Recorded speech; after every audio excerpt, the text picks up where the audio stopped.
So the beginning of this week's Parsha, the Torah opens up like this. Chayei Sara shana, esrim shana, v'sheva shana. In the life of Sarah, which is, the Torah is now completing the life of Sarah. She's passing on in this portion immediately. So it says that she lives 100 year, 20 year, and 7 years. So Mea Shana, Esrim Shana, and Sheva Shanim, plural. So with regards to the 100 and the 20, it says a singular number, Shana. And with regards to Sheva Shanim, which is the 7 years, the plural. So again, so with regards to 120, it's the singular, which is year. And then with regards to the 7 years, it says Shanim. So the obvious question is, why for the 7 it says Shanim, and for the 7 it says years, and for the 100 and for the 20 it says year in a singular form? This is a question that many of the commentaries ask. Chayei Sara says, one of the great commentaries writes that it has to do with that anything that has, if there's a 10, if there's a full number of 10, then it's a presence of Kedusha, of holiness.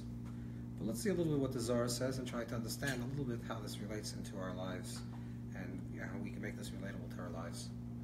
So the Zohar says basically that the structure of 100, 20, and 7 corresponds to different sirot, different divine attributes, expressions in this world.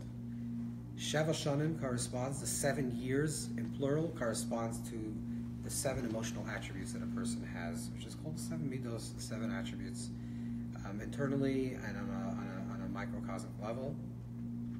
These represent chesed is one expression, gvur is another expression. So every kindness is one form of expression. Restriction is another form of expression. Compassion is another form of expression. These are the person's midos. These are the person's attributes. That corresponds to the 7. 20 corresponds to the sphera of chachma and bina, the way they're filled and they become full 10 sphirot. And the 100 corresponds to the attribute of keser, which is when 10 becomes 10 and you have the number 100. Let's try to unpack this idea in very simple language. There's basically the structure. The basic structure is that there are 3 dominant expressions or 3 dominant postures that a person has. One is their emotional attributes, the way a person is relating to themselves and to others and to life in general from an emotional state.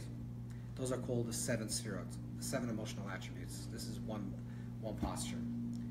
The second posture is the way a person functions from a place of his intellect, or intellect.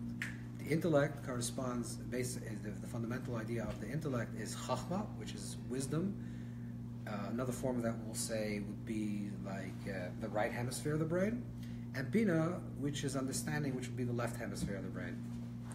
And these are the two, another posture, which a person can come to life not from a reactive place of emotions, but from an intellectual and a mindful place.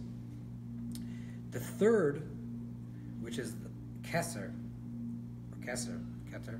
which is the crown, corresponds to the deepest reality of who we are, which is our desire and will.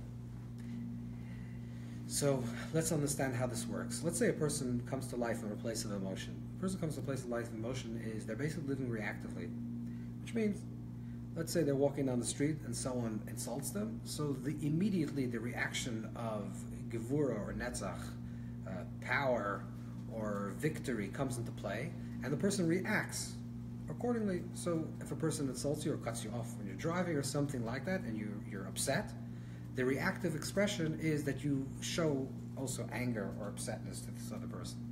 This is obviously the lowest level of living. And here, each attribute is completely independent and separate from each other. Because when you're in the place of chesed, or let's say we'll use it because we can understand it better in the other direction. Let's say you're in a place of gevura, you're feeling a lot of, let's say, anger. Let's say the negative expression of gevura. You're feeling a lot of anger in your life. When you're feeling a lot of anger and someone tries to tell you, by the way, you shouldn't be angry, you're trying to tell yourself, you're not going to listen, because at this point you're just reactive and you're in a total mess. You're in a total space of just reactive emotions, and you're full of anger. And the same thing also could be with lust and love. You're so engrossed in that particular emotion that you're not mindful in a way to balance those emotions. You're totally in that place. The best understanding of this would be like a child. A child is, let's say, feeling good.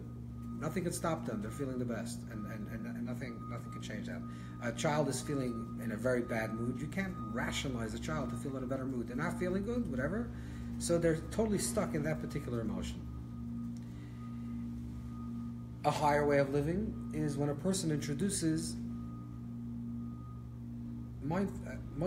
intelligence.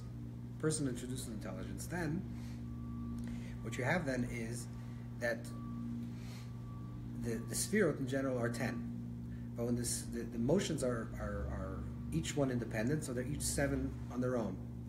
When you introduce moichin, another way of looking at it is that a person becomes mindful. A person says, okay, I'm not going to live in a reactive place. And I'm not just going to, whatever the situation, I'm just going to be reactive to that situation and live in autopilot. But I'm going to bring mindfulness. I'm going to bring my mind to the situation, my moyach, my understanding. So I have to evaluate. I can constantly have to evaluate what the situation is. So therefore, let's say you have a particular emotion, you're feeling a little chesed. Then you want to balance it with a little gvura. And each of the sefirot become balanced because it's not just you're being in the space of this particular emotion and you can't excavate, you can't excavate yourself out of that emotion. You're totally involved in that emotion, in that space, and you're stuck. But with mind, you can actually separate yourself from that emotion, and you can say, okay, at this point, I think now it's good for me to express kindness, even though I'm feeling anger, even though I'm feeling pain. But the right expression now, instead of being reactive, would be to be in a moichin space, in a mindful place. So then the sefirot start, instead of being independent, which would be shanim, singular, and each sefira, each expression is independent of each other. Now, when they're elevated to the place of moichin, they're elevated to the place of intelligence, so chachma is 1, but in chachma really there's 10, because each, in wisdom, you have under wisdom to know, now I can express chachma, now I can express chesed, kindness, and now I can express gevura. The same thing also with understanding, bina. At this point, you have a good understanding that at this moment, the best way to live my life now is I can express this emotion or I can express the other emotion. So each emotion becomes interwoven with each other. They're no longer independent. This is what the Ari calls the Olam HaTikkun, the world of Tikkun, not the world of Toyo, of chaos. Chaos is when each sefira is independent from each other. Chesed doesn't come along with Gvura. That's the way we see it also in real life. If a person is feeling a lot of anger, you can't talk to them. If they don't have moichin, if they don't have intelligence, they don't have intellect, they're not mindful. But a person that becomes mindful of the situation and they don't want to live reactively, all of a sudden, you can actually have a conversation when a person is angry, even with yourself, if you're the person that's angry. Because what's happening now is that every emotion can be balanced and counterbalanced with another emotion. And this is what the Torah is saying, that we have to evolve from Sheva Shanim, from singular years, which is days of our youth, when we're younger, like children, when we are reactive, and we're completely dependent on our emotions, and our emotions dictate how we live our lives, and everything is just reactive. A higher way of living is to introduce moichin, which is a level of maturity. All of a sudden, it's not just, I'm just feeling anger, I'm just feeling pain, I'm just feeling love, but to evaluate the situation. And when you're evaluating the situation with your moichin, with your intelligence, it's no longer shanim, plural, because the midos, the attributes are no longer singular and independent from each other, but they become shana, they become a singular unit.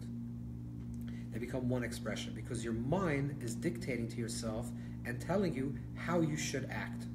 This can be on the level of pure moichin, of pure intelligence, which means that you're completely detached from your emotions, and it's pure moichin, pure intelligence. That's Esrin, that's the 20. That's when Chachma has 10 and Bina has 10. And then the highest level of living is Mea Shana, is 100 year. 100 singular year means that every single midah of your 10 midos, of your 10 expressions, from your Chachma, your wisdom, to your understanding, to your knowledge, to your expression of goodness, of kindness, of chesed, to gvura, to expression of restriction, of holding back, to tiferes and compassion, to netzach, which is victory and pride, and a sense of confidence, Tahoid, which is humility and feeling grateful to the situation, Yisoid, which is connection, and Malchus, which is being receiver to life. All these 10 expressions are all interwoven within each other, and they're all interconnected. And that is the Me'asham. That is the goal. The goal is to be in the level of Keter, the level of Keser, where every single emotion is controlled by other emotions, and you have enough moichin to understand, enough intelligence to understand how you're going to act in every situation. So it's never a reactive emotion. It's never, I'm feeling this because I'm reacting to life, but you're actually always proactive. You're always choosing how you're going to live your life, and knowing which midah, which expression is the perfect midah to be expressed right now. Maybe at this point now, if you see your child playing with a knife, maybe at this point now you have to show kindness, but you also have to show a little gvura. You have to take away the knife. Because it's not just chesed or not just gvura. You can't just be upset at them or just love them and just let them play with it. Every single midah, every single way of interacting in life is completely interconnected. Every single sphere has an interconnectivity because of the moicha, because of the mindfulness in the situation. It allows for every sphere to have the other spheres within them, and that's what the Zohar is saying.